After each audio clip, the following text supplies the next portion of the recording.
So hello students, कैसे हो आप सभी लोग। स्वागत है आप सभी का बायो स्टडीज यूट्यूब चैनल के ऊपर। मैं सौरव गाड़गे आप सभी का स्वागत करता हूं। आज की इस वीडियो में हम देखेंगे ह्यूमन रिप्रोडक्शन। ठीक है, विनर बैच का चैप्टर नंबर 2 हम देख रहे हैं, जिसका नाम है reproduction in lower and higher animals. उसका लेक्चर नंबर 2 हम देख रहे हैं। इसके पहले अगर आपने लेक्चर नहीं देखे तो चैनल के प्लेलिस्ट सेक्शन में आप जाइए, वहां पे आपको सारे वीडियोस मिल जाएंगे। साथ ही साथ अगर आप विनर पेड बैच ज्वाइन करना चाहते हो तो डिस्क्रिप्शन में लिंक है, तो ऐप को डाउनलोड कर लीजिए, वहां पे आप ज्वाइन हो सकते हो। देखो, आज के विनर बैच के चैप्टर नंबर 2 के लेक्चर नंबर 2 में हम देखने वाले हैं ह्यूमन रिप्रोडक्शन। ह्यूमन रिप्रोडक्शन हम स्टार्ट करेंगे, उसके अंदर मैं आपको बताऊंगा क्या कैसी चीजें होती है शॉर्ट में। उसके बाद डिटेल में चीजें देखेंगे। सबसे पहले हम देखेंगे मेल रिप्रोडक्टिव सिस्टम, जो कि आज के इस लेक्चर में हम कवर करेंगे। उसके बाद अगले लेक्चर में फीमेल रिप्रोडक्टिव सिस्टम हम डिटेल में देखेंगे। इतना डिटेल और इतना बेसिक से आपको कोई नहीं पढ़ाएगा, एकदम क्लियर कट इंफॉर्मेशन आपको मिल रही होगी इस वीडियो के अंदर, इसलिए अंत तक देखना वीडियो को। देखो, सबसे पहले मैं ऊपर लिख देता हूं कि हमको पढ़ना क्या है। ठीक है, तो हमें पढ़ना है रिप्रोडक्शन इन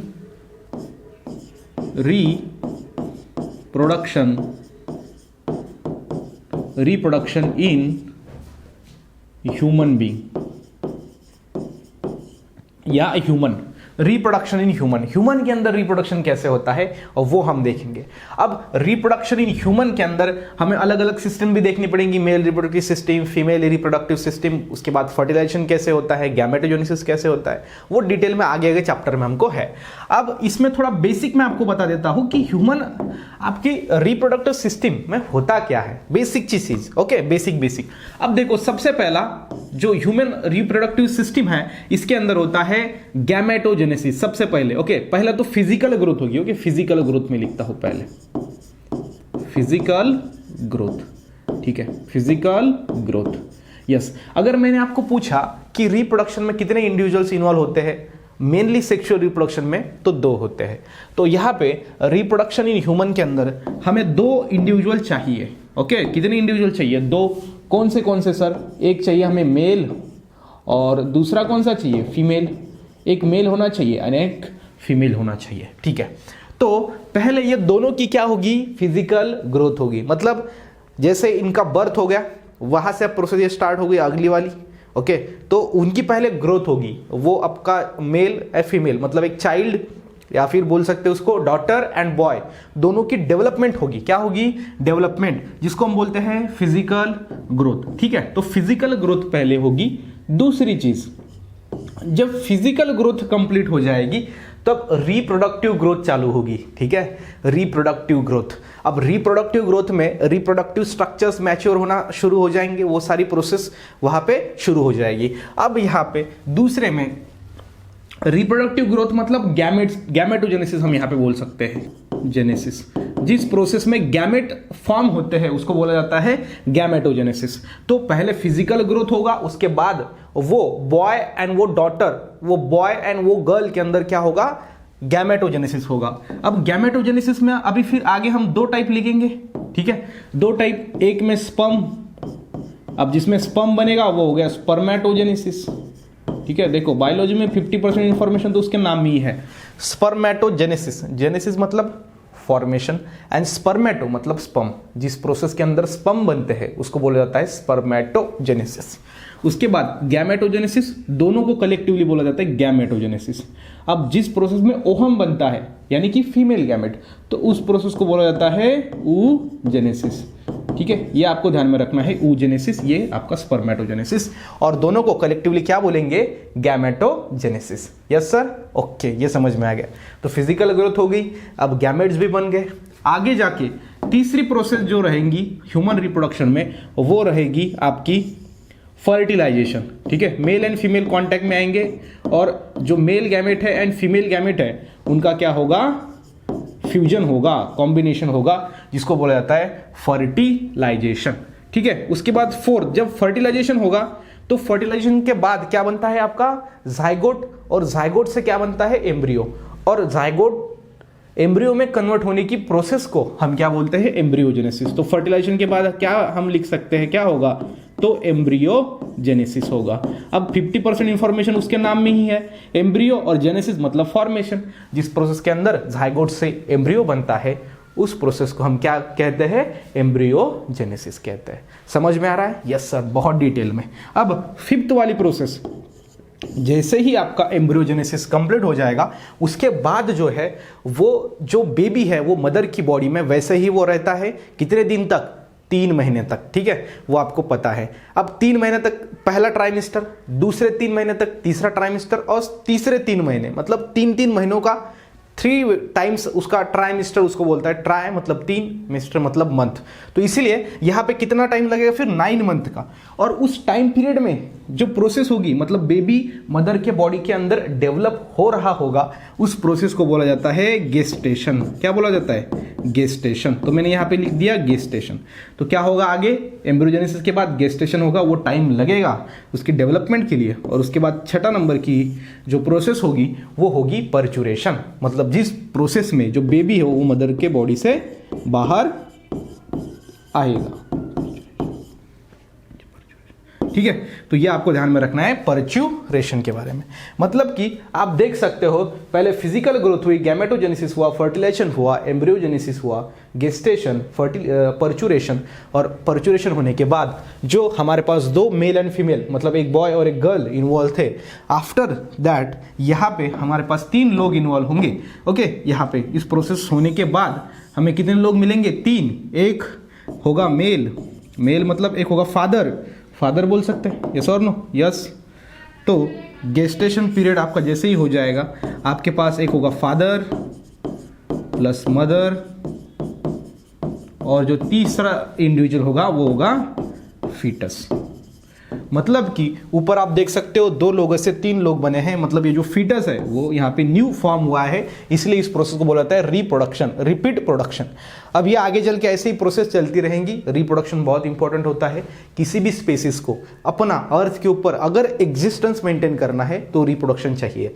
अगर समझ लो ह्यूमन बींग्स के अंदर रिप्रोडक्शन होना ही खत्म हो गया तो कुछ समय के बाद ह्यूमन जितने लोग हैं उतने जिंदा रहेंगे, आफ्टर उनकी जो एज होने के बाद उनकी डेथ हो जाएंगी, तो स्पेसिस जो है वो कंटिन्यू नहीं रह पाएगी, सर्वाइव नहीं कर पाएंगी, उसे हम एग्जिस्टेंस कहते हैं। तो हर एक इंडिविजुअल एग्जिस्ट करना चाहता है, हर एक एनिमल अर्थ के ऊपर एग्जिस्ट करना चाहता है, और उनके एग्जिस्टेंस के पीछे सबसे बड़ी पावर है रिप्रोडक्शन की। ठीक है, तो ये आपको ध्यान में रखना है। ये हो गया आपका थोड़ा बेसिक, मैंने आपको बताया। अब आगे चल के अब देखेंगे हम सेकेंडरी सेक्सुअल कैरेक्टर। क्या देखेंगे? सेकेंडरी सेक्सुअल कैरेक्टर एग्जाम में सवाल आता है, एमएसटी सीटी में भी सवाल इसके ऊपर पूछे जाते हैं, तो आपके वो हैंडल होनी चाहिए। ठीक है, एक भी आपका आंसर गलत नहीं होना चाहिए। तो यहां पे लिखता हूं सेक्सुअल रिप्रोडक्शन। अब सेक्सुअल रिप्रोडक्शन है और उसके अंदर सेकेंडरी कैरेक्टर है, secondary sexual character, secondary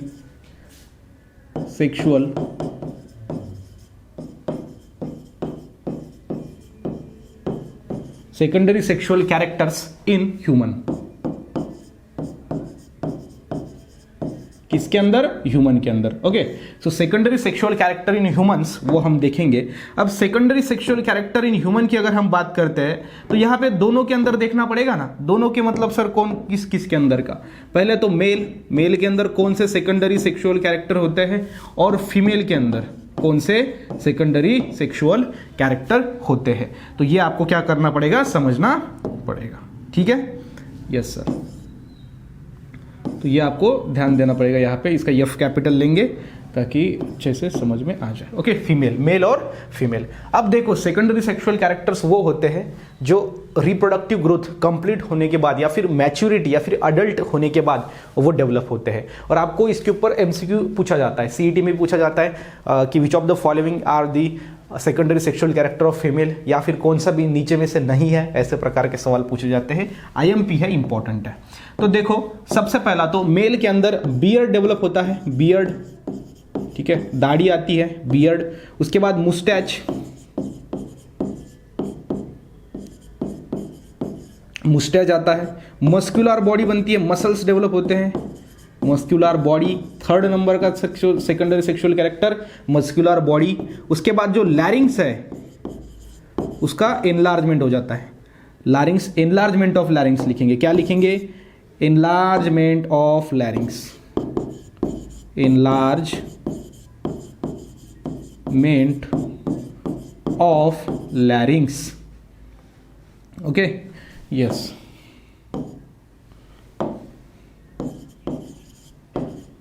enlargement of लैरिंग्स।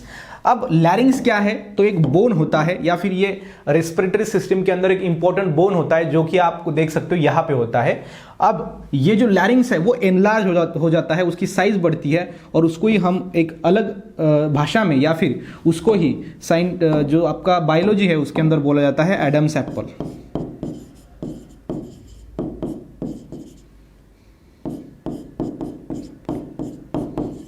ठीक है, एडम्स एप्पल इसको क्या किया जाता है, बोला जाता है। ये आपको क्या करना है, क्लियरली ध्यान में रखना है, ओके, यस। तो आपको secondary sexual character in male कौन कौन से होते हैं पता चल गया, कौन कौन से होते हैं, दाढ़ी आती है, मूछें आती है, मस्कुलर बॉडी डेवलप होती है और एनलार्जमेंट ऑफ लैरिंग्स। जो लैरिंग्स है वो एनलार्ज हो जाता है। लैरिंग्स जो है वो रेस्पिरेटरी सिस्टम के अंदर एक बोन होता है जो कि आपके ठीक गले में होता है, वो जो है वो क्या हो जाता है, एनलार्ज हो जाता है। अब अगर देखेंगे आप, अगर एनलार्जमेंट ऑफ लैरिंग्स क्यों होता है, तो मेल में एक हार्मोन होता है टेस्टोस्टेरोन, और वो हार्मोन क्या करता है, उससे जो बोन की ग्रोथ है वो ज्यादा होती है और जिसके कारण ये जो आपका लैरिंग्स नाम का बोन है, ये लैरिंग्स जो है रेस्पिरेटरी सिस्टम का पार्ट, वो ज्यादा ग्रोथ हो जाता है उसका, इसलिए उसको बोला जाता है enlargement of लैरिंग्स, Adam's apple. Female में वो हार्मोन ही नहीं होता तो वहां पे डेवलपमेंट वो नहीं होती, मतलब फीमेल में जो लैरिंग्स है वो बड़ा हुआ नहीं होता। ठीक है, ये ध्यान में रखना। अब यहाँ पे फीमेल के अंदर फिर कौन से सेकेंडरी सेक्सुअल कैरेक्टर्स होते हैं और वो हम देखते हैं। तो फीमेल के अंदर सबसे जो पहला होगा और वो होगा हाई पिच वॉइस। उनकी जो वॉइस है ना वो बदल जाती है, हाई पिच वॉइस। उनकी जो वॉइस है थोड़ी हाई जो है वो हम बोल सकते हैं पिच उसका बढ़ जाता है, पिच, ओके, तीक्ष्ण हो जाती है, हाई पिच वॉइस। उसके बाद ब्रिस्ट डेवलप होते हैं, क्या डेवलप होते हैं, ब्रिस्ट। ब्रिस्ट मतलब होती है female chest, okay, female chest को क्या बोला जाता है, ब्रिस्ट। सो ब्रिस्ट डेवलप हो जाते हैं। उसके बाद इनका जो पेल्विस है वो ब्रॉड हो जाता है, ब्रॉडर पेल्विस। सो पेल्विस जो है वो आपके एब्डोमेन के नीचे वाला पार्ट होता है पेल्विस, और ये ब्रॉडर हो जाता है, बड़ा हो जाता है। आप बोलोगे सर बड़ा क्यों होता है, क्योंकि यहां से आपको समझना पड़ेगा कि ब्रॉडर इसलिए होता है क्योंकि वजाइनल जो है वहां पे पर्चुरेशन होगा। ठीक है, मतलब कि जो बेबी है वो बाहर आएगा, जिसके कारण ये जो पेल्विस है वो ब्रॉडर होना चाहिए। फीमेल के अंदर पेल्विस जो होता है ना वो ब्रॉड हो जाता है। ये सेकेंडरी सेक्सुअल कैरेक्टर है जो फीमेल के अंदर होता है, क्योंकि यहां से क्या हुआ, वजाइनल जो आपका बेबी है वो बाहर से आएगा। ठीक है, वहां वजना से। ठीक है, तो ये आपको क्लियरली ध्यान में रखना है। इसके कारण जो पेल्विस होता है वो क्या हो जाता है, आपका ब्रॉडर हो जाता है। इसको हम बोलेंगे वजाइनल डिलीवरी। ठीक है, तो ये ध्यान में रखना। अब यहाँ पे आप देख सकते हो मेल के अंदर कौन से है, फीमेल के अंदर कौन से है। अगर आपको पता है फॉरेंसिक के अंदर अगर आपको दो कंकाल या फिर आपको स्केलेटन दिए जाए, एक मेल का और एक फीमेल का, कैसे पहचानोगे आप, तो सबसे पहले मेल का पहचानोगे by enlargement of larynx, larynx enlarge होगा, और फीमेल का आप पहचानोगे उनके जो पेल्विस है एब्डोमेन के नीचे का पार्ट वो क्या होगा, ब्रॉडर होगा, जिससे आप पहचान सकते हो कि ये फीमेल का स्केलेटन है। समझ में आ रहा है? यस सर, ये आपको चीजें ध्यान में रखनी है। आईएमपी है सीईटी के हिसाब से, बोर्ड के हिसाब से और नीट के भी हिसाब से। अब नेक्स्ट पार्ट हम देखेंगे मेल रिप्रोडक्टिव सिस्टम। अब डिटेल में देखेंगे, क्या देखेंगे, मेल रिप्रोडक्टिव सिस्टम। ठीक है, male reproductive system, male reproductive system. अब मेल रिप्रोडक्टिव सिस्टम में हम क्या देखेंगे, मैं आपको बताता हूं। मेल रिप्रोडक्टिव सिस्टम में हमें स्टेप बाय स्टेप चीजों को देखना है, समझना है। सबसे पहले जो है हम इसके अंदर देखेंगे टेस्टिस। क्या देखेंगे, टेस्टिस। उसके बाद टेस्टिस होने के बाद हम यहां पे जो देखेंगे वो रहेगा accessory ducts, accessory, okay, accessory ducts, accessory ducts. उसके बाद जो थर्ड होगा वो रहेंगे ग्लैंड्स। मेल रिप्रोडक्टिव सिस्टम में अलग अलग ग्लैंड्स इन्वॉल्व होते हैं। उसके बाद हम देखेंगे एक्सटर्नल जेनिटेलिया, एक्सटर्नल जेनिटेलिया। तो ये आपको क्या करना है, ध्यान में रखना है अच्छे तरीके से। अब 4 चीजें हम देखेंगे स्टेप बाय स्टेप। सबसे पहले हम देखते हैं टेस्टिस। टेस्टिस के बारे में हम देखेंगे कि टेस्टिस क्या है, वो सारी चीजें। उसके बाद एसेसरी डक्ट्स देखेंगे। उसके बाद हम देखेंगे ग्लैंड्स। उसके बाद देखेंगे एक्सटर्नल जेनिटालिया। ठीक है, तो ये आपको समझ में आ रहा है। तो सबसे पहला हम टेस्टिस देखेंगे। क्या देखेंगे, टेस्टिस। इसको हम इरेज कर देते हैं और एक बड़ा वाला जो हेडिंग डाल देते हैं, वो डालेंगे टेस्टिस। टेस्टिस, ठीक है, टेस्टिस। अब टेस्टिस जो है ये हम देखेंगे, यह है आपका primary sex organ in male. Okay, सबसे पहला पॉइंट लिखेंगे टेस्टिस के अंदर क्या होता है। टेस्टिस, ओके, प्राइमरी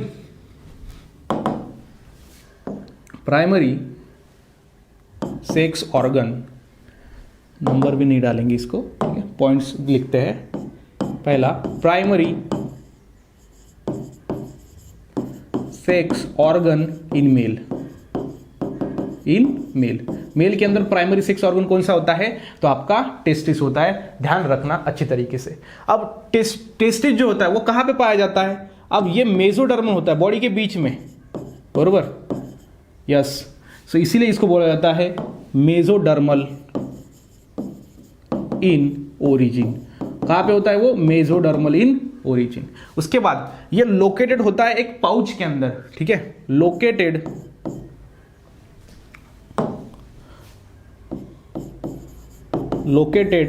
इन पाउच। और उस पाउच का नाम क्या है, उसे बोला जाता है स्क्रोटम। क्या बोला जाता है, स्क्रोटम। ध्यान रखना, स्क्रोटम। तो स्क्रोटम के अंदर ये होता है आपका testis. Okay, located in pouch, that is scrotum. उसके साथ ही साथ आगे हम लिखेंगे इसके अंदर ये कहां पे होता है वो लिखेंगे। Present in testis is present in lower abdominal cavity, lower abdominal cavity के अंदर ये क्या होता है, आपका टेस्टिस होता है। ये आपको चीजें ध्यान में रखनी है। उसके साथ ही साथ अब ये जो है ड्यूरिंग एम्ब्रियोनिक डेवलपमेंट, ये कहां पे तैयार होता है, आपके एब्डोमेन में, ठीक है। और उसके बाद वो डिसेंड होता है इनटू स्क्रोटल सैक, ठीक है, ध्यान में रखना। डेवलपमेंट कहां पे होती है, उसकी एब्डोमेन में पहले, ओके, एम्ब्रियोनिक डेवलपमेंट में। तो यहां पे मैं लिखूंगा ड्यूरिंग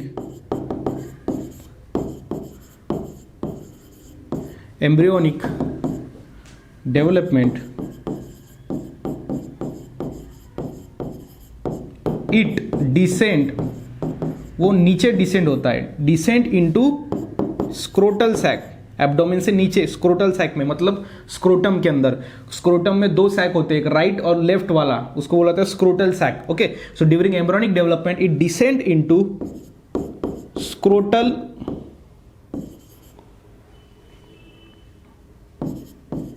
सैक। किसके अंदर, स्क्रोटल सैक। और इसको बोला जाता है, और ये स्क्रोटल सैक से आता है, स्क्रोटल सैक के अंदर एब्डोमेन से, लेकिन कौन से वो कैनल से आता है वो इंपॉर्टेंट है, वो आपको ध्यान में रखना है। और वो लिखेंगे हम थ्रू, क्या लिखेंगे, थ्रू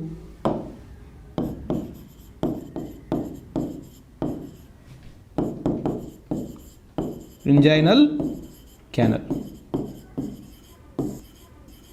थ्रू इंजाइनल कैनल। आपको पता होगा कि यहाँ पे एम्ब्रियोनल डेवलपमेंट के दरमियान जो आपके टेस्टिस है वो एब्डोमेन से नीचे स्क्रोटल सैक के अंदर आते हैं, ठीक है। तो ये आपको क्या करना है, अच्छे से ध्यान में रखना है। ये चीजें मैंने आपको बताई टेस्टिस के बारे में। क्या क्या हमने पढ़ा, सबसे पहले हमने देखा प्राइमरी सेक्स ऑर्गन है, मेसोडर्मल इन ओरिजिन है, वो लोकेटेड होता है पाउच के अंदर, इसको बोला जाता है scrotum, present in lower abdominal cavity, और during embryonic development it descend into scrotal sac through inguinal canal. अब स्क्रोटल सैक आपको पता है, स्क्रोटम, ये जो स्क्रोटम होता है उसके 2 सैक होते हैं, एक राइट वाला एक लेफ्ट वाला, उसको बोला जाता है स्क्रोटल सैक। अब इसकी थोड़ी हम डायग्राम निकालते हैं या फिर इसका मेजरमेंट देख लेते हैं कैसा होता है, ठीक है। अब मेजरमेंट की जब हम बात करते हैं तो आपको बता दूं कि जो टेस्टिस है उसकी जो लेंथ है वो होती है 4 से 5 सेंटीमीटर। कितनी, 4 से 5 सेंटीमीटर क्या होती है उसकी लेंथ,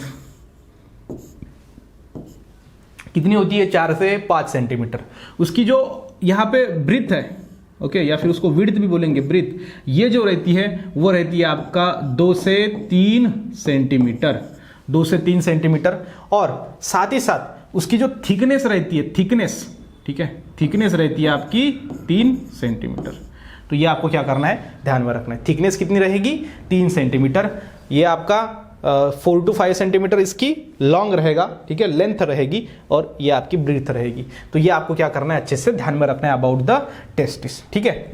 अब आगे हम देखते हैं टीएस ऑफ टेस्टिस, ठीक है, या फिर हम इसको बोलेंगे हिस्टोलॉजी ऑफ टेस्टिस। ये टेस्टिस के बारे में मैंने आपको जनरल बता दिया, ये आपको ध्यान में रखना है अच्छी तरीके से।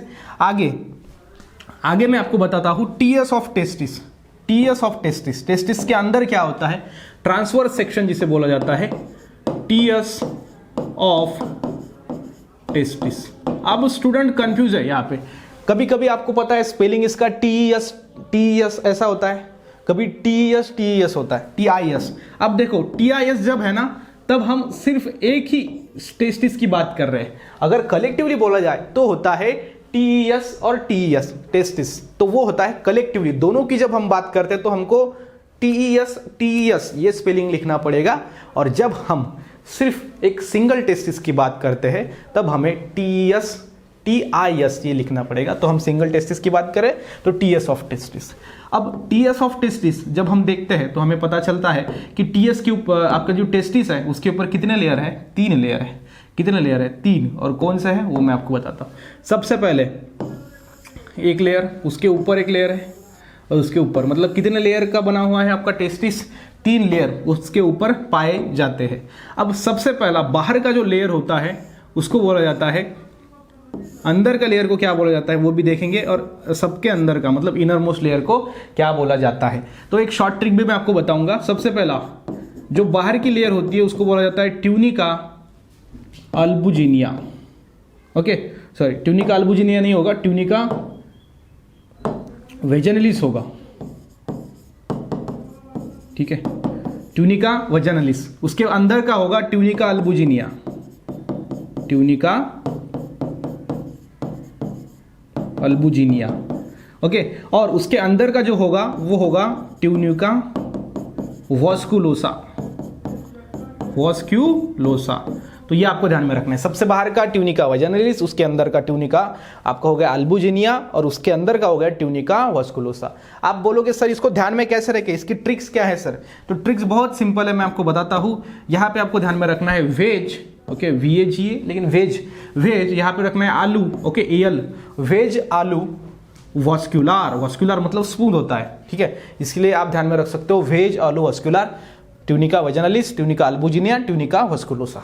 समझ में आ रहा है? यस, ये ट्रिक्स आपको ध्यान में रखना है। अब ये तो हो गया आपका टीएस ऑफ टेस्टिस के अंदर के लेयर्स। अब हमने क्या देखे, सिर्फ लेयर्स देखे। अब इसको थोड़ा छोटा करते हैं, साइड में इसको रखते हैं, और आगे की चीज हम देखते हैं कि टीएस ऑफ टेस्टिस, टेस्टिस के अंदर और क्या होता है, मतलब इधर इस वाले पोर्शन में और मिडल में अगर हम जाएंगे तो क्या होता है। आपको यहाँ पे सीईटी में पूछा जा सकता है, inner most layer of testis is tunica vasculosa, outer most layer tunica vaginalis, ठीक है। तो ये ध्यान में रखना है अच्छी तरीके से।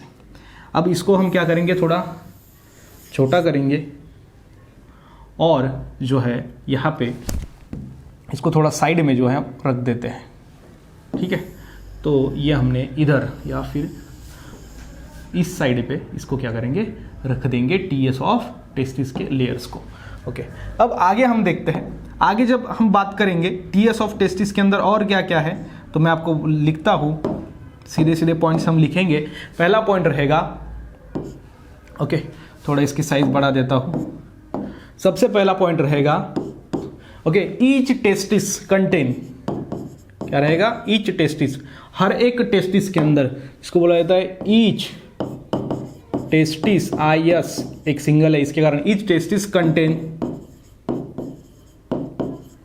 200 to 300, कितने, 200 to 300 testicular lobules, testicular lobules, ठीक है। तो मैंने क्या बताया कि हर एक टेस्टिस के अंदर 200 से 300 क्या होते हैं, टेस्टिकुलर लोब्यूल्स होते हैं। ध्यान देना, कितने, 200 से 300 टेस्टिकुलर लोब्यूल्स पाए जाते हैं। टेस्टिस के अंदर क्या होते हैं, टेस्टिकुलर लोब्यूल। अब और टेस्टिकुलर जो लोब्यूल होता है उसके अंदर क्या होता है, ओके, उसके अंदर और डिटेल में हम जाएंगे। Each testicular lobules contain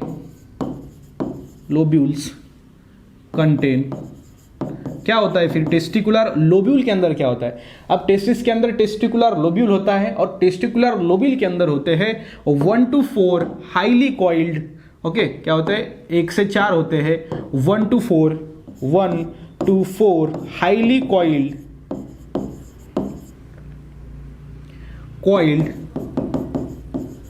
seminiferous tubule. कौन होता है, सेमिनिफेरस टिब्यूल होता है। तो यहां पे मैं लिखता हूं सेमिनिफेरस टिब्यूल, ओके। सो यहां पे आपको ध्यान में रखना है ईच टेस्टिस कंटेन 200 to 300, ठीक है। यहां पे हम क्या करेंगे, इसको अलग कलर से थोड़ा नाम दे देते हैं ताकि आपको और अच्छे से समझ में आ जाए। ये लिखेंगे 1 to 4 और यहां पे ऊपर में यहां पे लिखेंगे 200 से 300, वो भी आपके ग्रीन पेन के अंदर 200 से 300 टेस्टिकुलर लोब्यूल्स होते हैं।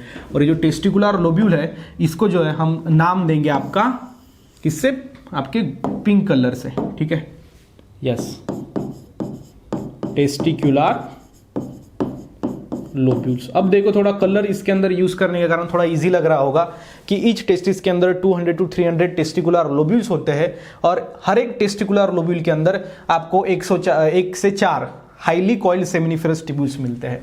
अब ये सेमिनिफेरस टिब्यूल के अंदर क्या होता है वो हम देखते हैं। So each seminiferous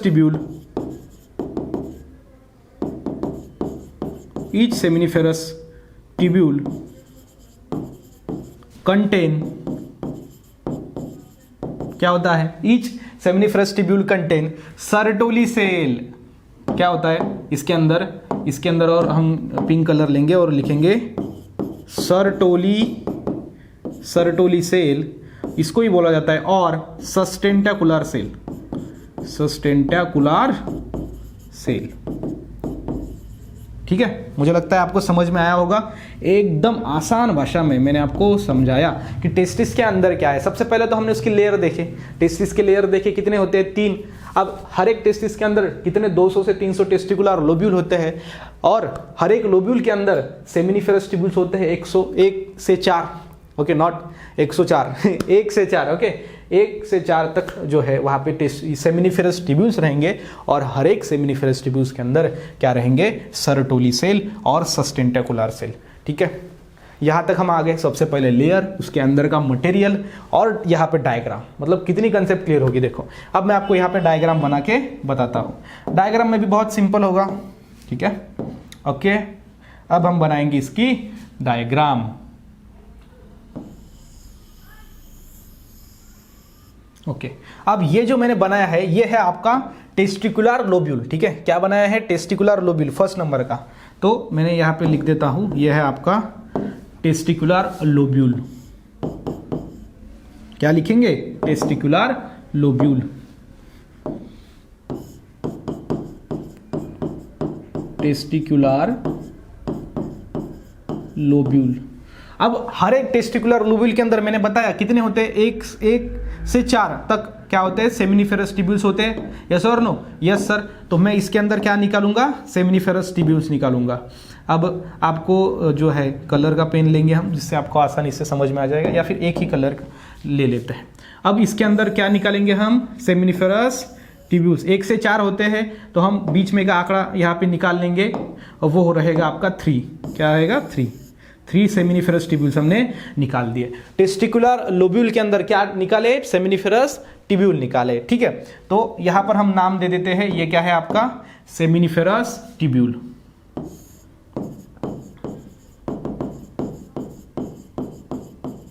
seminiferous tubules, ठीक है, सेमिनिफेरस ट्यूब्यूल्स। अब हर एक सेमिनिफेरस ट्यूब्यूल्स की हम जब बात करते हैं तब हर एक सेमिनिफेरस ट्यूब्यूल जो होता है वो इंटरनली लाइंड होता है। इसके अंदर एक सेल होते हैं जो इंटरनली लाइंड होता है। कौन से सेल होते हैं ये? इंटरनली जो लाइंड होता है वो सेल को बोला जाता है जर्मिनल इपिथेलियम। ठीक है, तो हर एक आपका जो सेमिनिफेरस ट्यूब्यूल है उसके अंदर एक सेल का लेयर होगा और वो होगा आपका जर्मिनल इपिथेलियम। क्या होगा? Germinal epithelium. तो मैं यहाँ पे उसको निकाल लेता हूँ ताकि डायग्राम आपको अच्छे से समझ में आ जाए। ठीक है, यस सर। अब लास्ट निकालेंगे ये वाला। ये सेल मतलब कौन है? ये सेमिनिफेरस ट्यूब्यूल हाईली कॉइल्ड है और इसके अंदर जो इंटरनली वो लाइंड होता है by layer of germinal epithelium. Germinal epithelium इसको कहते हैं। ठीक है, अब यहाँ पे हम नाम दे देंगे। इसका नाम क्या है? Germinal epithelium. तो यहाँ पे नाम लिख देंगे जर्मिनल इपिथेलियम। ठीक है, सो जर्मिनल इपिथेलियम उसके अंदर होता है। उसके साथ ही साथ उसके अंदर और एक चीज होती है। ओके, और डिटेल में हम जा रहे हैं। ओके, मैंने आपको बताया कि क्या होता है। सबसे पहले तो आपका सेमिनिफेरस ट्यूब्यूल और उसके अंदर सर्टोली सेल। तो सर्टोली सेल यहां पे होती है ऐसे। ठीक है, ऐसे होती है आपकी सर्टोली सेल। तो मैंने यहां पे क्या निकाल दिया? सर्टोली सेल निकाला। यस और no? Yes sir, Sertoli cell निकाला। तो मैं इसको नाम भी दे देता हूं। चलो इसको हम नाम दे देंगे। कहां से नाम दो? हाँ, ऐसे। ठीक है, ये होता है सर्टोली सेल। सर्टोली सेल को दूसरे और में नाम कौन सा है? सस्टेंटेकुलर सेल। कंफ्यूज नहीं होना है, सर्टोली सेल या फिर सस्टेंटेकुलर सेल। ठीक है, ये आ गया आपका सर्टोली सेल। उसके साथ ही साथ और डिटेल में देखेंगे ये सर्टोली सेल के अंदर क्या होते हैं? Sperm bundle. क्या होते हैं? Sperm bundle. ठीक है, तो ये ध्यान में रखना, यहाँ पे होते हैं ऐसे स्पर्म बंडल। क्या होता है? स्पर्म बंडल होता है। ठीक है, sperm bundle. Clear? Yes sir, एकदम क्लियर है सर, अच्छे से समझ में आ रहा है। अब आपको समझ में आ गया आपका ये सर्टोली सेल या फिर सस्टेंटेकुलर सेल आपको समझ में आ गया। और इसके अंदर क्या होते हैं? ऊपर में मैंने अभी निकाला वो होते हैं स्पर्म बंडल।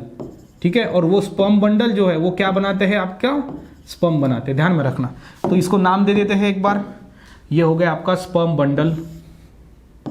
Sperm bundle. ठीक है, स्पर्म बंडल भी समझ में आ गया। अब ये स्पर्म बंडल क्या बनाते हैं? स्पर्म मतलब डेवलपिंग स्पर्म। कहां पे होते हैं स्पर्म? यहां पे। ठीक है, तो यहां पे मैं निकाल देता हूं आपका स्पर्म। मेल का होगा। ठीक है, स्पर्म। यस, तो मैंने आपको बताया कि टेस्टिस के अंदर क्या होते हैं? स्पर्म बनते हैं। कैसे बनते हैं आपको समझ में आ गया। टेस्टिस के अंदर टेस्टिकुलर लोब्यूल है, उसके अंदर सेमिनिफेरस ट्यूब्यूल है, उसके अंदर सर्टोली सेल है और सर्टोली सेल के अंदर स्पर्म बनते हैं। लेकिन हम डायरेक्टली बोल सकते हैं टेस्टिस के अंदर क्या बनते हैं? स्पर्म बनते हैं। ठीक है, और ये जो स्पर्म होता है जो डेवलप हो रहा है इसके बीच में, किसके बीच में? आपके यहाँ पे सर्टोली सेल ये जो होती है या सेमिनिफेरस ट्यूब्यूल्स के अंदर जो डेवलप हो रहा है स्पर्म, उसको नरिशमेंट प्रोवाइड करने का काम कौन करता है?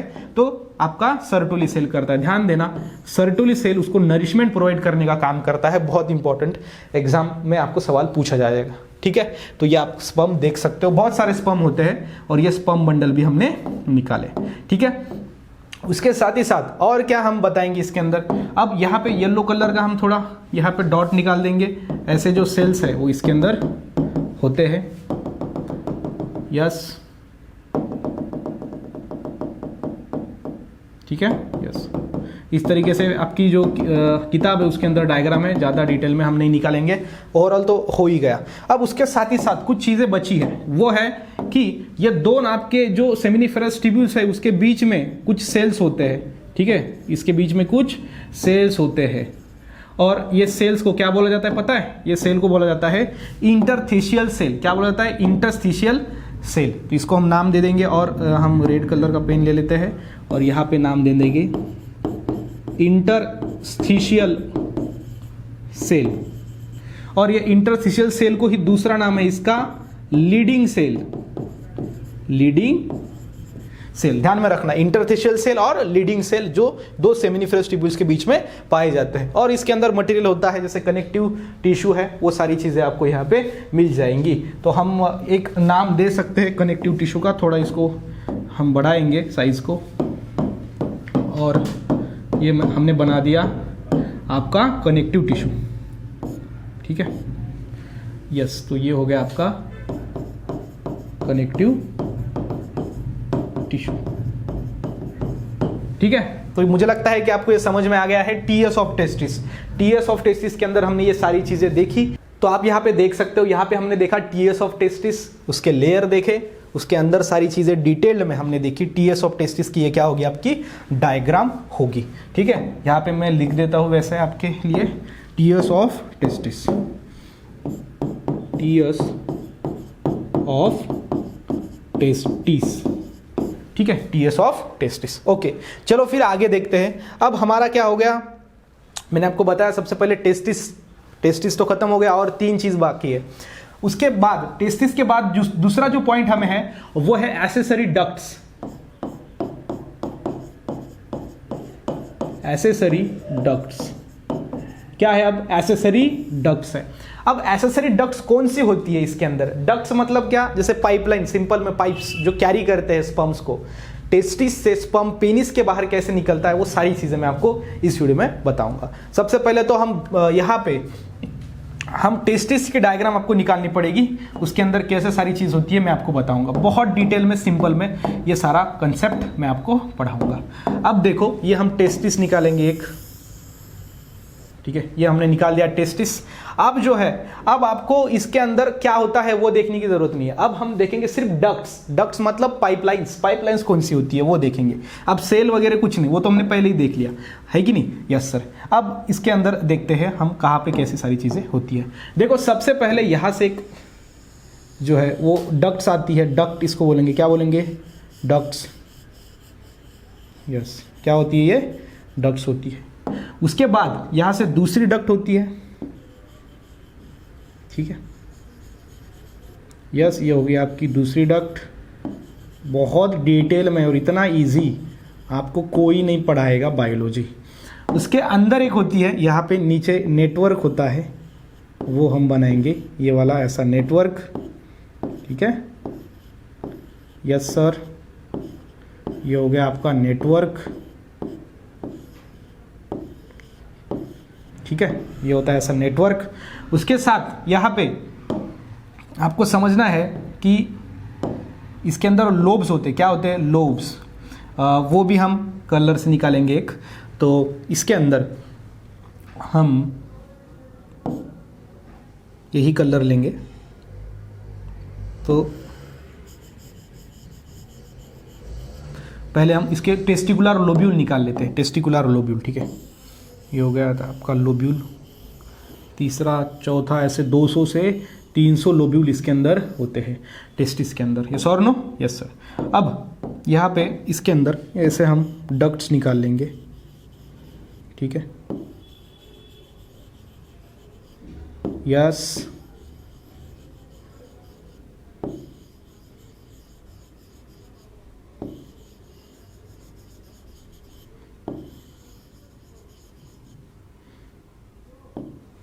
क्लियर है? यस सर, ये आपको समझ में आ रहा होगा। अब आप यहाँ पे डायग्राम में देख सकते हो, इसके अंदर मैंने निकाले एसेसरी डक्ट्स। कौन कौन से डक्ट्स यहाँ पे होते हैं। अब सबसे पहला येलो वाली जो डक्ट होती है उसे बोला जाता है वॉस डेफरेंस। क्या बोला जाता है, वॉस डेफरेंस। सबसे पहला ये येलो वाला देखते हैं, सबसे बाहर का पहला वाला, वो होता है वॉस डेफरेंस। ठीक है, पहला कौन सा है, ये वॉस डेफरेंस, बाहर का। उसके अंदर का जो हमने ये ग्रीन निकाला, ठीक है, अब इसके अंदर और यहां पे वो होता है इपीडिडाइमिस। इस लेयर को थोड़ा रेड कलर दे देंगे, यहां पे होता है इपीडिडाइमिस। ठीक है, ये जो येलो कलर की जो लेयर रहेंगी उसको हम क्या करेंगे, रेड करेंगे, क्योंकि यहां पे होता है इपीडिडाइमिस। ठीक है, ओके। सबसे पहला होता है वॉस डेफरेंस। दूसरी जो चीज है, दूसरी जो डक्ट्स होती है, उसके बाद वॉस डेफरेंस के बाद कौन सी डक्ट आती है आपकी, वो होती है इपीडिडाइमिस। इपीडिडाइमिस, ये आपको ध्यान में रखना है, ये होती है आपकी इपीडिडाइमिस, जो मैं अभी कलर इसको दे रहा हूं। ये येलो हो गया था, ये थोड़ा क्या रहेगी यहाँ पे, रेड रहेगी, ध्यान में रखना। अलग कलर से इसको अगर निकालेंगे तो आपको और अच्छे समझ में आ जाएगा। ठीक है, यस, तो ये आपको समझ में आ गया है। उसके बाद जो ग्रीन वाली होती है वो होती है आपकी वॉस एफ्रेंशिया, थर्ड वाली वॉस एफ्रेंशिया। और सबसे अंदर यहाँ पे जो दिख रहा है ब्लू कलर में वो होता है रेटेटेस्टिस, फोर्थ रेटेटेस्टिस। क्या होता है? रेटेटेस्टिस। ठीक है, अब देख सकते हो आपको पूरा समझ में आ गया है। सबसे बाहर कौन होता है? वॉस डेफरेंस, मतलब उसके अंदर इपिडिडाइमिस, उसके अंदर वॉस एफ्रेंशिया, उसके बाद होती है रेटेटेस्टिस। अगर आपको बोला कि स्पर्म कैसे बाहर जाता है, ओके, कौन से डक्ट से होकर जाता है, अंदर से बाहर अगर पूछा तो बोलोगे सबसे पहले रेटेटेस्टिस, बाद में वॉस एफ्रेंशिया, देन इपिडिडाइमिस, वॉस डेफरेंशिया। ये हो गया अंदर से बाहर का पाथवे। अगर पूछा बाहर से अंदर का तो आप बोलोगे वॉस डेफरेंस, इपिडिडाइमिस, वॉस एफ्रेंशिया, उसके अंदर रेटेटेस्टिस। समझ में आ रहा है? Yes sir. और ये मैंने आपको बताया कैसे डक्ट सारी चीजें होती है और कैसे। अब यहाँ पे जो है सबसे अंदर यहाँ से स्पर्म बनते हैं। अब यहाँ पे लोक्यूल्स आपको पता है इधर सब बनेंगे, यहाँ पे इस जगह पे आएंगे वो स्पर्म, और ये जो स्पर्म है वो फिर ग्रीन में चले जाएंगे वॉस एफ्रेंशिया में, वॉस एफ्रेंशिया से इपिडिडाइमिस में जाएंगे रेड, और वॉस इपिडिडाइमिस से वो कहाँ पे जाएंगे? वो जो है वो आगे वॉस डेफरेंस में जाएंगे, वॉस डेफरेंस से फिर आगे क्या कहाँ पे जाएंगे वो मैं आपको इधर एक और डायग्राम निकाल के बताता हूँ। ठीक है, यस। तो यहाँ पे मैं एक अलग डायग्राम निकालता हूँ ताकि आपको समझ में आ जाए। यहाँ पे हम मेल रिप्रोडक्टिव सिस्टम की डायग्राम निकालेंगे, जैसे कि यहाँ पे आप देख सकते हो। ओके, सबसे पहले टेस्टिस निकालते हैं। ये हो गया आपका 2 टेस्टिस। Okay, yes. उसके ऊपर होता है इपिडिडाइमिस, हो गया आपका इपिडिडाइमिस। उसके बाद यहां पर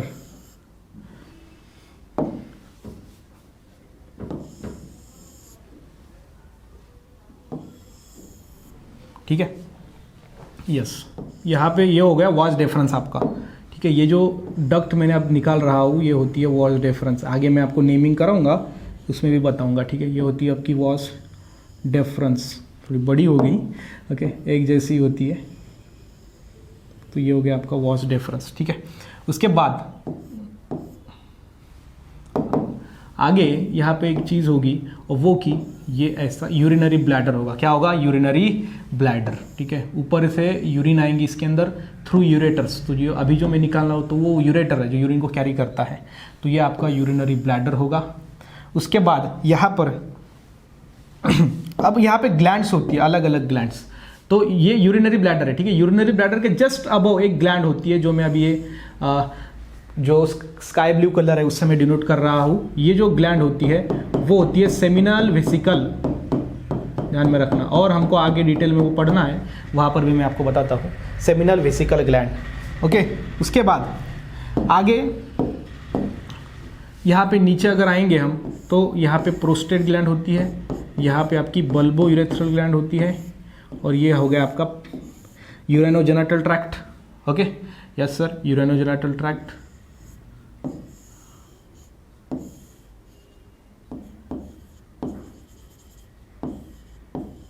ठीक है, यस। तो ये क्या करना है आपको अच्छे से ध्यान में रखना है। अब यहाँ पे आप देख सकते हो कि ये जो आपका वॉस डेफरेंस में जाएगा। ठीक है, अब स्पर्म कहाँ तक आ गए? अब देखो अंदर से बाहर मैं आपको समझाता हूँ। रेटेटेस्टिस, रेटेटेस्टिस के बाद vas efferentia, then epididymis, then vas deferentia. Vas deferentia में जब वो आएंगे तो वॉस डेफरेंशिया से आप देख सकते हो ये जो है वॉस डेफरेंशिया से आगे जाएंगे। ये वॉस डेफरेंस है आपका। आगे जाने के बाद ये जो अलग अलग ग्लैंड्स यहाँ पे होती है उनका जो फ्लूइड है वो उसके अंदर मिक्स होता है। मतलब आफ्टर इजैकुलेशन जो बाहर निकलता है थ्रू पेनिस, तो वो जो होता है वो सीमन कहलाता है। ओनली उसके अंदर स्पर्म नहीं होते तो सीमन होता है, क्योंकि बाकी के ग्लैंड्स के फ्लूइड भी उसके अंदर पाए जाते हैं। अब ये यहाँ से अलग अलग ग्लैंड की, एक नंबर की ग्लैंड, दूसरी, तीसरी, ये अपने केमिकल को इस आपके स्पर्म के अंदर डालेगा और उसके बाद ये यूराइनोजेनिटल ट्रैक्ट से ये जो है वो पेनिस के थ्रू क्या निकलेगा? बाहर निकलेगा। समझ में आ रहा है? यस, ये होता है पाथवे। अब ये बीच में जो ट्रैक है उसको यूराइनोजेनिटल ट्रैक्ट कहते हैं, क्योंकि ये यूरिन और स्पर्म दोनों को कैरी करता है। मेल में एक ही ओपनिंग, एक ही पाथवे होता है for urine and for sperm. Okay, या फिर सीमन, नॉट स्पर्म नहीं बोलेंगे ना, सीमन, क्योंकि बाकी के ग्लैंड्स के भी सिक्रेशन उसके अंदर पाए जाते हैं। अब ये देख सकते हो आप, ये है आपका एक्सेसरी डक्ट्स, इतने डक्ट्स यहाँ पे होते हैं। ठीक है, समझ में आ रहा है? Yes sir. अब अगला जो हम टॉपिक देखेंगे, चलो नेक्स्ट टॉपिक देखते हैं, और वो है आपका ग्लैंड्स का। ओके, ग्लैंड्स, तीसरा पॉइंट मेल रिप्रोडक्टिव सिस्टम के अंदर जो है वो है ग्लैंड्स। अब हम देखेंगे ग्लैंड्स, कौन से ग्लैंड्स ये जो आपकी सिस्टम है मेल रिप्रोडक्टिव सिस्टम उसके अंदर होते हैं। तो उसके लिए फिर से आपको जो है वो डायग्राम निकालनी पड़ेगी, और जो कि आपकी है मेल रिप्रोडक्टिव सिस्टम की, जो अभी हमने यहाँ पे निकाली थी, फिर से एक बार यहाँ पे मैं निकालता हूँ। ये रहेंगे आपके टेस्टिस, ओके, यस। उसके बाद यहाँ पे जो होगा वो इपिडिडाइमिस होगा, ये रहेगा आपका वॉज डेफरेंस। हम नेमिंग भी करेंगे इसको, डोंट वरी, ठीक है, ओके। यहाँ पे होता है आपका यूरिनरी ब्लैडर, ये है आपका यूरिनरी ब्लैडर, यहाँ से यूरिन इसके अंदर आती है ऊपर से, ठीक है। अब देखो, सबसे पहला मैं आपको बताता हूँ ग्लैंड कौन सी होती है। सबसे पहली ग्लैंड यहाँ पर होती है, ये यूरिनरी ब्लैडर है, ये यूरिनरी ब्लैडर के जस्ट अप ऊपर में यहाँ पे पहली ग्लैंड होती है, वो होती है सेमिनल वेसिकल, ठीक है, यस। कौन सी ग्लैंड होती है? सेमिनल वेसिकल, यस और no? Yes sir, seminal vesicle, okay. उसके बाद नीचे आएंगे, यहाँ पे ऐसा एक पार्ट होता है। अब नीचे आने के बाद यहाँ पर दूसरी ग्लैंड होती है आपकी, वो होती है bulbo urethral gland. Bulbo urethral gland के ऊपर में ये प्रोस्टेट ग्लैंड है, उसके नीचे होती है बल्बो यूरेथ्रल ग्लैंड, ठीक है। यहाँ पे जो है वो क्या होगी आपकी? बल्बो यूरेथ्रल ग्लैंड होगी, ओके। उसके बाद ये जो यूरेनोजेनिटल ट्रैक्ट है वो आगे आएगा ऐसे, इस तरीके से, और आप देख सकते हो कि इधर जो है बाकी का स्ट्रक्चर मैं आपको बनाता हूँ, ठीक है, यस।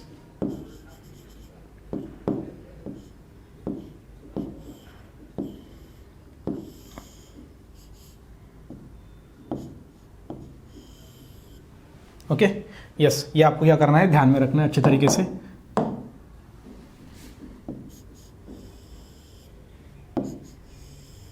ओके, ये आपको समझ में आ गया। अब यहां पे आप देख सकते हो कितने ग्लैंड से? 3 है। पहली सेमिनल वेसिकल, दूसरी आपकी होगी प्रोस्टेट ग्लैंड, तीसरी होगी आपकी बल्बो यूरेथ्रल ग्लैंड। अब यहाँ पे थोड़ा नेमिंग हम करते हैं। नेमिंग करते वक्त ये जो होगा, ये होगा आपका टेस्टिस। अलग कलर का पेन लेते हैं, व्हाइट कलर का, और समझ में आ जाएगा। ये होता है आपका टेस्टिस, यस और नो? Yes sir. उसके बाद ये जो होता है, अब यहाँ पे देखते हैं, सबसे पहले ये, इसको बोला जाता है was deference, okay, was deference. उसके बाद आगे अगर देखेंगे, ये होता है यूरेटर, जो यूरिन को कैरी करता है। अब ये जो देख रहे हो आप, ये है यूरिनरी ब्लैडर, इसके अंदर यूरिन स्टोर होती है, और यूरिनरी ब्लैडर के जस्ट ऊपर ये आपकी सेमिनल वेसिकल ग्लैंड होती है, पहली वाली ग्लैंड, ठीक है। उसके साथ ही साथ ये आपको यूरेनोजेनिटल ट्रैक्ट मिलेगा, ये होगी आपकी इपिडिडाइमिस, इपिडिडाइमिस, समझ में आ रहा है? Yes sir. अब इस तरीके से आपको समझ में लेना है, एक बेसिक चीजें मैंने आपको बता दी क्या कहाँ पे होती है। अब ये जो ग्लैंड होती है, ये कौन सी है? Seminal vesicle. उसके बाद ये ग्रीन कलर की होती है, वो होती है प्रोस्टेट, प्रोस्टेट ग्लैंड। और उसके अंदर की ये जो रेड वाली मैंने बताई, ये होती है कॉपर्स ग्लैंड, कॉपर्स ग्लैंड, या फिर इसको हम बल्बो यूरेथ्रल ग्लैंड भी कहते हैं, bulbo urethral, bulbo urethral gland, ठीक है। ये भी आपको ध्यान में रखना है। अब यहाँ पे आप देख सकते हो, ये सारी चीजें मैंने निकाल दी। अब ग्लैंड्स हम देख रहे हैं, तो कितने ग्लैंड्स होते हैं? 3। तो मैं आगे जो है वो यहाँ पे लिखूंगा कितने ग्लैंड्स होते हैं, 3 होते हैं, ठीक है। इसको मैं थोड़ा इधर साइड में ले लेता हूं, ओके ओके, ठीक है। अब यहाँ पे 3 ग्लैंड्स होते हैं। सबसे पहला येलो कलर में लिखेंगे, पहली होती है आपकी सेमिनल वेसिकल, ओके। ये थोड़ा जो साइज बड़े पेन में हम लिखेंगे, उसके बाद बाकी की इंफॉर्मेशन छोटे पेन में लिखते हैं। तो ये आपका पहला सेमिनल वेसिकल। उसके बाद जो दूसरी है ग्रीन वाली वो होती है प्रोस्टेट ग्लैंड, प्रोस्टेट ग्लैंड। और जो तीसरी है रेड वाली वो है आपका third Cowper's gland, Cowper's gland या फिर उसका दूसरा नाम क्या है, बल्बो यूरेथ्रल ग्लैंड। ठीक है, वहां पे हम दूसरा नाम नहीं लिखेंगे। ओके, उसके साथ ही साथ इसको थोड़ा और हम साइड में ले लेते हैं। ये हो गए आपके 3 ग्लैंड्स, और साथ में हम थोड़ा स्पर्म के बारे में लिखते हैं आगे। उसके आगे हम किसके बारे में लिखेंगे, स्पर्म। और यहाँ पे जो फोर्थ होगा वो होगा आपका स्पर्म। ठीक है, क्या होगा, स्पर्म। तो आप यहाँ पे देख सकते हो स्पर्म। अब यहाँ पे थोड़ी और कुछ चीज़ें मैं आपको बताना चाहूँगा कि यहाँ पे जो आपका ये ट्रैक्ट है इसको यूराइनोजेनिटल ट्रैक्ट कहते हैं। मैंने आपको बताया इसको बोला जाता है यूराइनोजेनिटल। अब इसको यूराइनोजेनिटल ट्रैक्ट क्यों कहते हैं, क्योंकि ये यूरिन और आपका जेनेटिक जो मटेरियल है दैट मीन्स स्पर्म या फिर सीमन वो कैरी करता है, इसलिए इसको यूराइनोजेनिटल ट्रैक्ट कहते हैं। उसके साथ ही साथ ये जो आपका पीनस होता है या फिर पेनिस, इसको क्या बोला जाता है, पेनिस। अभी जो पेनिस है इसके ऊपर की जो लेयर होती है या फिर जो ओपनिंग होती है इसे हम बोलते हैं यूरेथ्रल मिएटस या फिर यूरेथ्रल ऑरिफाइस। ध्यान देना, क्या बोलेंगे, एक तो यूरेथ्रल मिएटस बोलेंगे या फिर और में उसको यूरेथ्रल ऑरिफाइस भी बोला जाता है। ठीक है, तो ये आपको ध्यान में रखना है। अब हम देखेंगे ग्लैंड्स के बारे में, ये सारी जो ग्लैंड्स है उसके बारे में देखेंगे। उसके पहले हम इसको जो है वो थोड़ा छोटा बना देते हैं ताकि अच्छे से हम समझ पाए इधर बाकी की चीज़ों। ठीक है, यस। तो हमने क्या किया, इसको छोटा बना दिया और साइड में रख दिया। ओके, यहाँ पर हमारा वेसिकल भी आ गया, तो इसको हम फिर से लिखते हैं।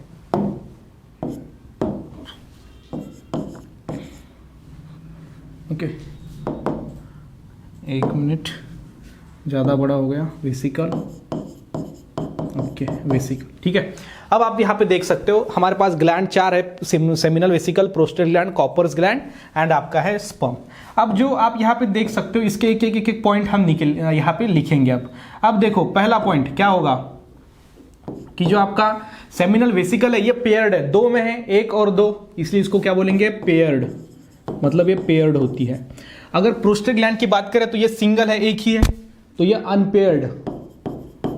अनपेयर्ड।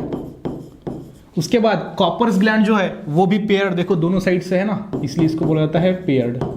ठीक है, और ये ग्लैंड नहीं है, ये सिर्फ एक स्पर्म है जो टेस्टिस से निकलता है। आपको पता है टेस्टिस में वो डेवलप होता है स्पर्म। ओके, सो आपको समझ में आ गया। सेमिनल वेसिकल अगर पूछा एग्जाम में तो पेयर्ड ग्लैंड होती है, प्रोस्टेट ग्लैंड पूछा तो अनपेयर्ड, और बल्बोयूरेथ्रल ग्लैंड पूछा या फिर कॉपर्स ग्लैंड पूछा तो पेयर्ड। आपको पूछा हो सकता है, पूछते हैं एग्जाम में, विच of the following is pair gland present in human male reproductive system, तो आपका वो आंसर आना चाहिए। ठीक है, अब seminal vesicle, prostate gland, bulbourethral gland क्यों या फिर कॉपर्स ग्लैंड, आप बोलोगे सर ये ग्लैंड्स वहां पे क्यों होते हैं। ग्लैंड्स का काम होता है अपने सिक्रेशन को रिलीज करना। वो सिक्रेशन को क्यों रिलीज करते हैं, उनके अंदर के जो केमिकल्स है या फिर फ्लूइड है वो क्यों रिलीज होता है, क्योंकि वो काम का होता है। अब हम देखेंगे सेमिनल वेसिकल। अब ये जो सेमिनल वेसिकल है ये जो है वो 3 फ्लूइड को रिलीज करता है। कितने फ्लूइड को रिलीज करता है, 3। पहला जो फ्लूइड होता है सर वो होता है फ्रुक्टोज। पहला जो फ्लूइड होता है वो फ्रुक्टोज, ये फ्रुक्टोज को रिलीज करता है। दूसरा जो फ्लूइड होता है वो होता है प्रोस्टाग्लैंडिन्स। ओके, दूसरा जो फ्लूइड है जो सिक्रीट होता है बाय सेमिनल वेसिकल। और जो तीसरा फ्लूइड है ना वो होता है फिब्रिनोजन। तो ये आपको क्या करना है, ध्यान में रखना है अबाउट फिब्रिनोजन। मतलब 3 फ्लूइड ये सेमिनल वेसिकल स्पर्म के अंदर रिलीज करती है। जब ये स्पर्म आपके टेस्टिस से निकल के आता है वाज डिफरेंस से इसके पास, तो ये अपना केमिकल, अपना फ्लूइड उसके अंदर छोड़ देता है। ओके, अब ये फ्रुक्टोज क्यों छोड़ता है वहां पे, क्योंकि फ्रुक्टोज का काम है वो क्या करता है, ये स्पर्म को एनर्जी प्रोवाइड करने का काम करता है। प्रोवाइड एनर्जी और एनर्जी किसको प्रोवाइड करता है? स्पर्म को। ध्यान देना, okay, provide energy to sperm. Sperm को वहां तक जाने तक, मतलब आपको पता है ओहम, ओहम के पास जाना पड़ता है। मतलब जब मेल फीमेल कांटेक्ट में आएंगे तो ये जो आपका सीमन होगा वो बाद में फिर कहाँ पे जाएगा? आपके जो फीमेल जेनिटल ट्रैक्ट है उसके अंदर, वजाना के थ्रू वो बॉडी के अंदर जाएगा। तो वो स्पर्म को वहां तक जाने के लिए एनर्जी चाहिए जो फ्रुक्टोज देता है, और वो फ्लूइड सेमिनल वेसिकल द्वारा इस यहां पे जब स्पर्म आते हैं तो उसके अंदर मिला दिया जाता है। पहला फ्रुक्टोज, दूसरा प्रोस्टाग्लैंडिन्स, ये जो है वो मूवमेंट को फास्ट कर देता है स्पर्म की वजाना की तरफ जाने वाली, ओके, फास्टर मूवमेंट। मूवमेंट को क्या करता है? फास्ट करता है। किसके? स्पर्म के। कहां तक जाने के लिए? आपके वजाना तक या फिर उसके आगे ओहम तक। अब फिब्रिनोजन क्या करता है? फिब्रिनोजन जो है वो कोआगुलेशन, या फिर हम यहां पे सीधा लिखेंगे कोआगुलेशन, कोआगुलेशन ऑफ स्पर्म या फिर सीमन, क्या? स्पर्म। ये स्पर्म को क्या करता है? कोआगुलेट करता है, थिक बनाता है। समझ में आ रहा है? यस, ये सेमिनल वेसिकल के फ्लूइड है, और ये तीनों के नाम आपको ध्यान में रखने पड़ेंगे, और ये ऐसा ऐसा काम करते हैं। अब जो सेमिनल वेसिकल है ना, इसका कितना परसेंट जो है वो सीमन में होता है कलेक्टिवली? अब ये सबको कलेक्टिवली हम क्या बोलते हैं? इसको कलेक्टिवली बोलेंगे हम सीमन, सबके फ्लूइड को, ठीक है, क्या बोलेंगे? सीमन। ये ध्यान में रखना अच्छी तरीके से, सीमन। अब यहाँ पे जो सीमन है उसके अंदर सभी के फ्लूइड है, तो सीमन में जो आपका सेमिनल वेसिकल का फ्लूइड होता है वो कितना होता है? अगर ऐसा पूछा तो वो होता है 60%। ध्यान देना, कितना होता है? 60% आपका सेमिनल वेसिकल होता है, ठीक है। यस सर, ये आपको क्लियरली ध्यान में रखना है। अब प्रोस्टेट ग्लैंड के बारे में देखते हैं। अब जो हमारी दूसरी ग्लैंड है वो है प्रोस्टेट ग्लैंड। प्रोस्टेट ग्लैंड में जो है यहाँ पे ये मिल्की होता है, मिल्क के जैसा होता है, मिल्की। उसके बाद ये स्लाइटली एसिडिक होता है, स्लाइटली एसिडिक, ओके।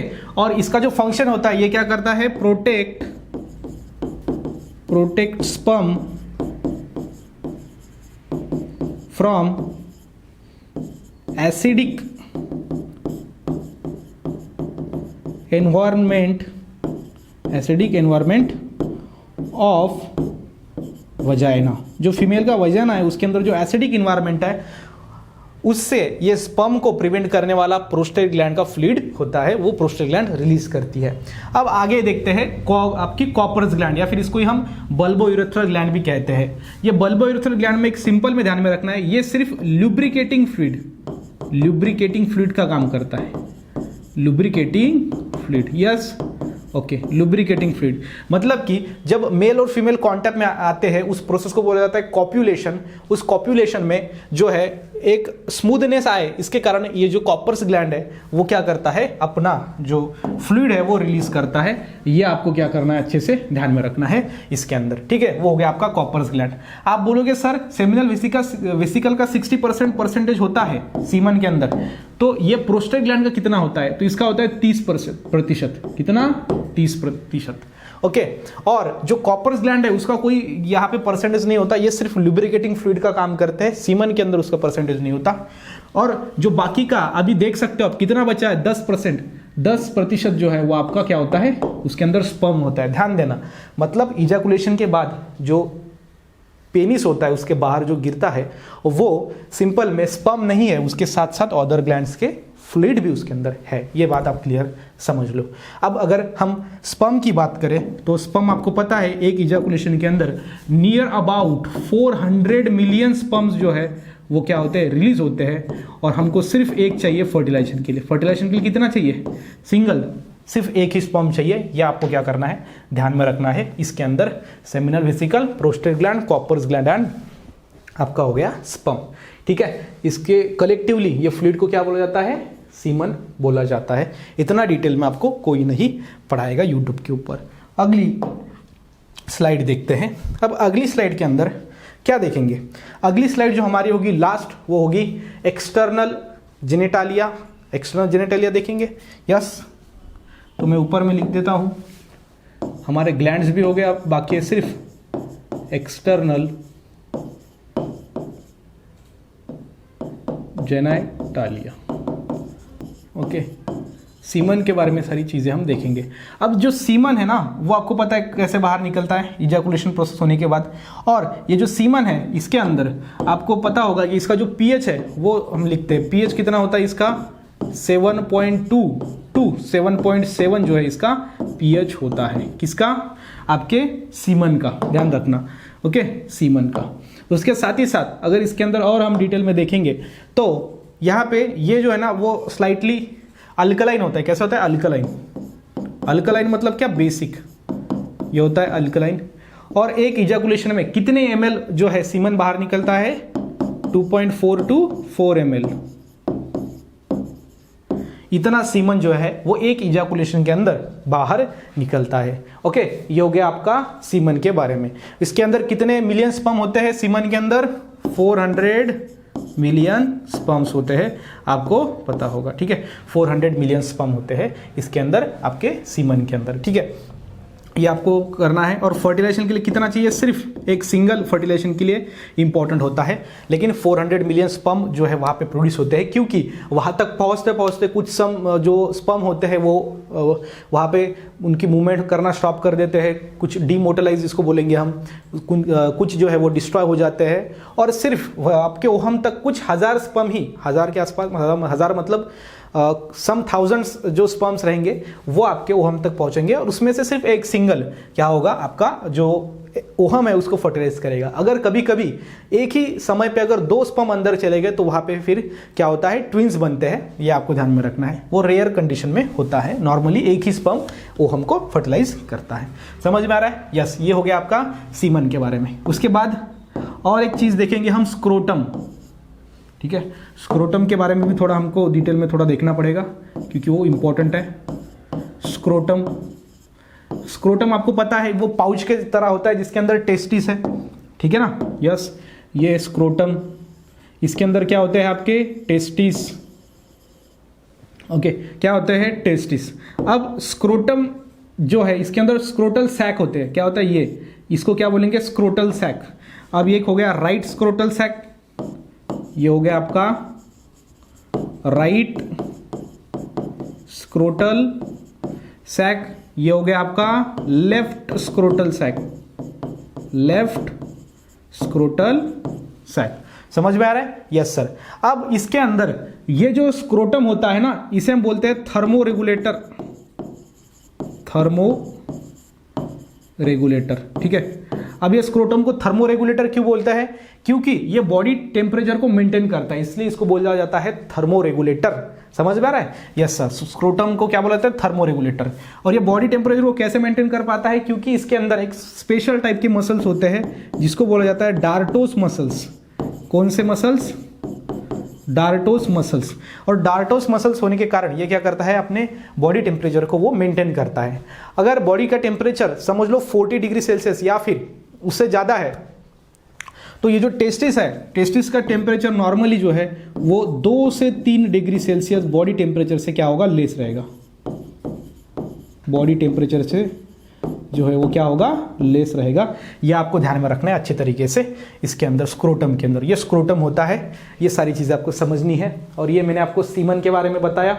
और ये है एक्सटर्नल जेनिटलिया। एक्सटर्नल जेनिटलिया मतलब क्या होता है? बाहर से वो कैसे सारी चीज़ें दिखती है, जो मेल रिप्रोडक्टिव ऑर्गन्स है वो कैसे दिखते हैं, वो सारी चीज़ें आपको यहाँ पे दिया गया है। और थोड़ी चीज़ें एक आपको बताना बाकी है, वो मैं यहाँ पे आगे बताता हूँ। वो है कि जो आपका पीनस होता है, ओके, उसको पेनिस भी बोल सकते हैं। ओके, यस, थोड़ा इसको हम साइड में ले लेते हैं। लास्ट जो है 2 मिनट में या फिर लास्ट के 3-4 मिनट अब बचे हैं लेक्चर के, यहाँ पे इसको आगे लेंगे, इसको मिडल में लेंगे, एक्सटर्नल जेनिटलिया। Okay, yes. अब लास्ट वाला देखते हैं, पीनस के बारे में थोड़ा।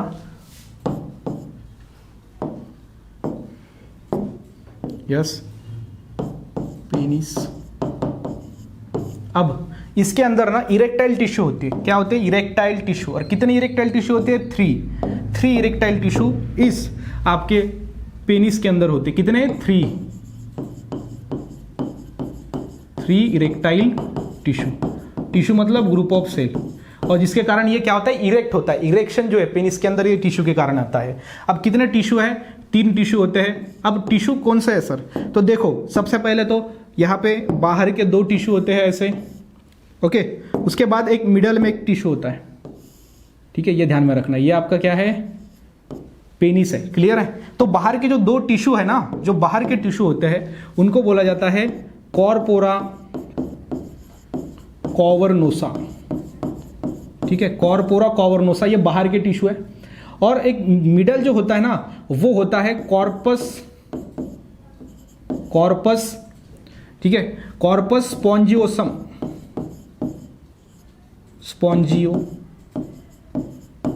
समझ में आ रहा है? यस।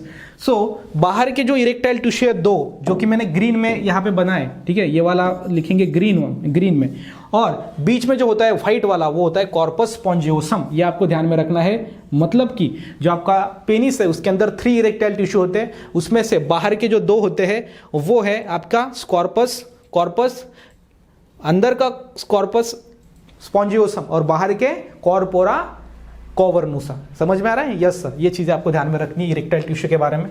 उसके बाद जो आपका पेनिस होता है उसके ऊपर जो स्किन होती है, ठीक है, या फिर सबसे बाहर का जो पेनिस का हिस्सा होता है, इसको बोला जाता है ग्लांस पेनिस,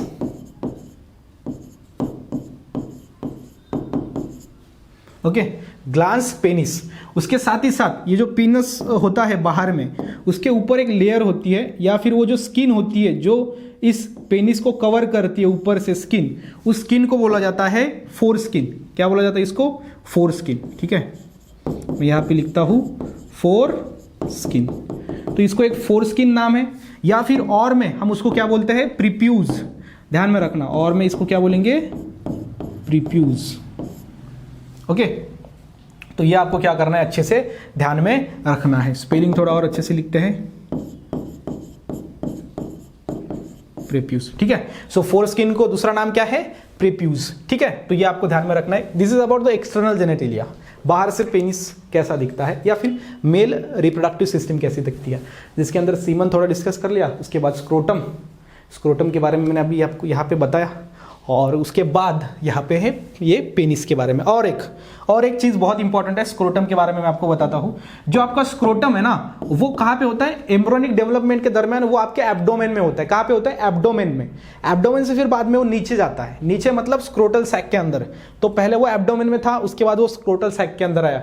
तो कभी कभी कुछ कंडीशंस के अंदर जो आपका टेस्टिस है वो एब्डोमेन में ही रहता है, वो अंदर मतलब वो स्क्रोटल सैक में जाता ही नहीं। समझ में आ रहा है? तो वो एब्डोमेन में ही रहता है। उस टाइप के डिसऑर्डर्स को बोला जाता है क्रिप्टोरचाइडिज्म।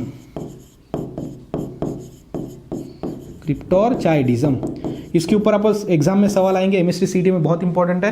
क्रिप्टोरचाइडिज्म मतलब क्या? कि इस कंडीशन में जो है वो आपके जो टेस्टिस होते हैं वो एब्डोमेन में ही रहते हैं, नीचे वो स्क्रोटल सैक के अंदर डिसेंड नहीं होते। ये आपको क्लियरली ध्यान में रखना है अबाउट द एक्सटर्नल जेनेटालिया। मुझे लगता है आपको ये समझ में आया होगा, बहुत डिटेल में आसान भाषा में मैंने आपको समझाया। और ये लेक्चर में हमने टोटल मेल रिप्रोडक्टिव सिस्टम ये जो है वो कवर किया है। अगले वाले लेक्चर में हम फीमेल रिप्रोडक्टिव सिस्टम जो है वो कवर करेंगे। इसी के साथ ही साथ मिलते हैं नेक्स्ट वीडियो में। तब तक के लिए stay happy, stay motivate. Thank you so much.